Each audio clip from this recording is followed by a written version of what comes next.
So I'm sorry, I don't understand. You admit that this plaintiff is not entitled to monetary relief.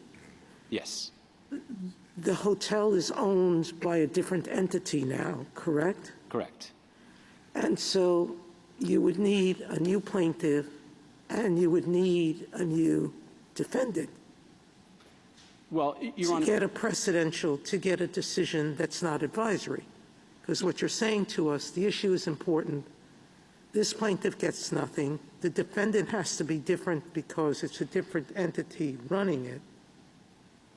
So tell me why it's not moot, and tell me why we wouldn't be just giving an advisory opinion. so if there was ever a live controversy, it's definitely moot at this point. We're not disputing that, Your Honor.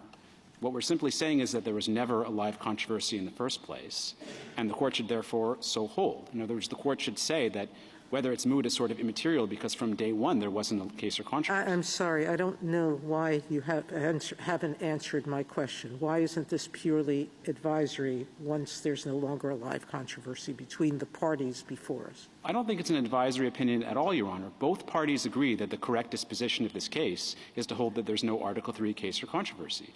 We simply disagree on the reasoning for that. Well, there's prudential doctrines. Standing is one of them. Mootness is another. But I'm unaware of any case where this court had a standing and mootness issue and decided standing rather than mootness first. Your Honor, I'm not sure there's been a case in this particular configuration that's arrived at the court before, but I don't think that there is a dispute. In this case, the court has the jurisdiction to decide either of the articles. Well, we had yes, we can decide either. And so yes, I'm asking you, in what case have we ever done this before, decided standing, which is a substantive question when there's no live controversy before us? So I don't think the court has decided on this particular constellation of facts, a standing issue. But again, both parties agree that there's no case or controversy. The only question is why.